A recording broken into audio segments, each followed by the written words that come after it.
Hello friendly viewers, once again this is another Naruto review, chapter 586.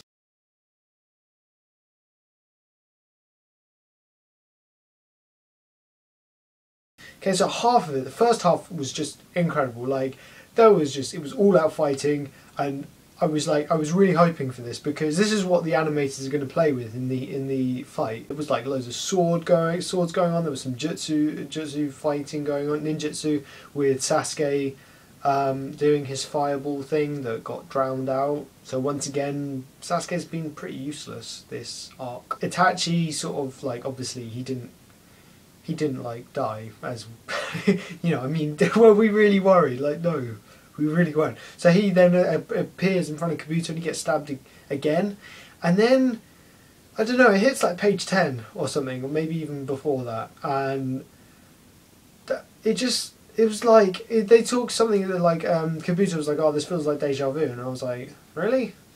I guess. And then like, they literally were repeating themselves. It was crazy. And then at the end, when it's like, this is Izanami, and basically Izanami has created this illusion of a loop. Kabuto is stuck in this loop of continuously trying to fight Itachi, stabbing him, and then it happening all over again when Itachi cuts off one of his horns. So my mind was blown a little bit. Like it was a bit crazy. Because I mean the build up to that end was really good because you know, probably very much like myself, you were reading it going, you know, what the shit's happening.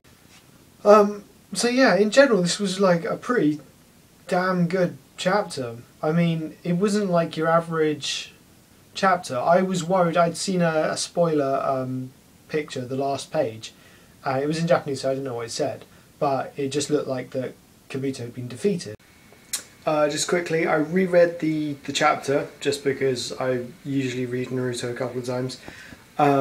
The first time I read it, I just went straight upstairs and, you know, recorded. But I reread it and I realised that there's some like subtle hints that it's going to be like a bit similar to the Pain scenario where Naruto talked to Pain, and Pain after a while sort of like saw a different way of, you know, saw a different perspective and then decided to revive everyone. And I think what Itachi's trying to do by like talking to Kabuto about how I'll change your flow, you'll decide your fate or something, and he kept saying that. And I think what's going to happen is that Kabuto's going to realise that he can't get out of this. I said before that he was like defeated, but you know, you never know really. This might not be the end, this might just be a sort of another path to, yeah, it's crazy, man. So there were some key things for me. Itachi said that he used another forbidden technique, and I'm guessing that's that drip thing that kept dripping onto his shoulder, because if Kabuto had like blinded himself or something, which I don't remember, I didn't realise that he'd actually blinded himself, this is obviously a way that Itachi can put someone under genjutsu or genjutsu without actually looking at them in the eye. So I'm guessing that's what it is with the drip, like coming. It was a bit weird. It looked like there was a vein in that stalactite or stalagmite, whichever it is. So that was a bit weird. There was also that thing with the feathers going on under his feet. Not sure what that was again.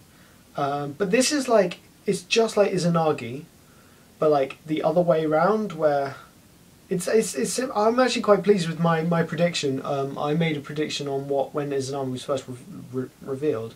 I kind of made a prediction on what it was based on what the powers of the mythical gods were. I think this is kind of close enough because it's like an illusion that Kabuto feels is reality, whereas Izanagi's like the other way around. So yeah. Now the biggest question for me is what now? Like, what next? We've got this scenario where Itachi is holding Kabuto's head and he's, you know, just owned him. He's got him in this like loop, but how does that stop Edo Tensei? Like, how does that stop the jutsu? Because surely Kabuto would just continuously be fighting Itachi unless Itachi can change it and alter it somehow, which I guess he can. So naturally, I think next chapter that will be explained, and the fear is that, like, because there's always that fear with Kishimoto that he'll jump to another fight too early or too late, or he never seems to get it quite right when he jumps. So I think what's going to happen is we'll get a chapter with Itachi explaining Izanami. We'll get probably the start of some form of conversation between Itachi and Sasuke, and it will be sort of left on like Itachi saying something like, "Oh, I'll tell you the truth," or something like that, and then it will probably go back to another fight, just keeping it in suspense, and then we'll see what happens to Madara, because obviously Madara is under the Edo Tensei, so I'm pretty sure that we'll see Madara before Itachi has completely destroyed the Edo Tensei. So I think that would be quite good. I think if we get another chapter, get some explanation on Izanami, we go back to Madara, and then we come back to Itachi and Sasuke, for then to build up to the final fight where Naruto and Tobi are going to be there. That should set the scene, I think. I think Sasuke is going to end up killing Tobi. So you heard it from me first. But anyways, thanks for watching. I will check you out. No, I won't check you out. I'll see you later in another video, hopefully. Yeah, adios amigos.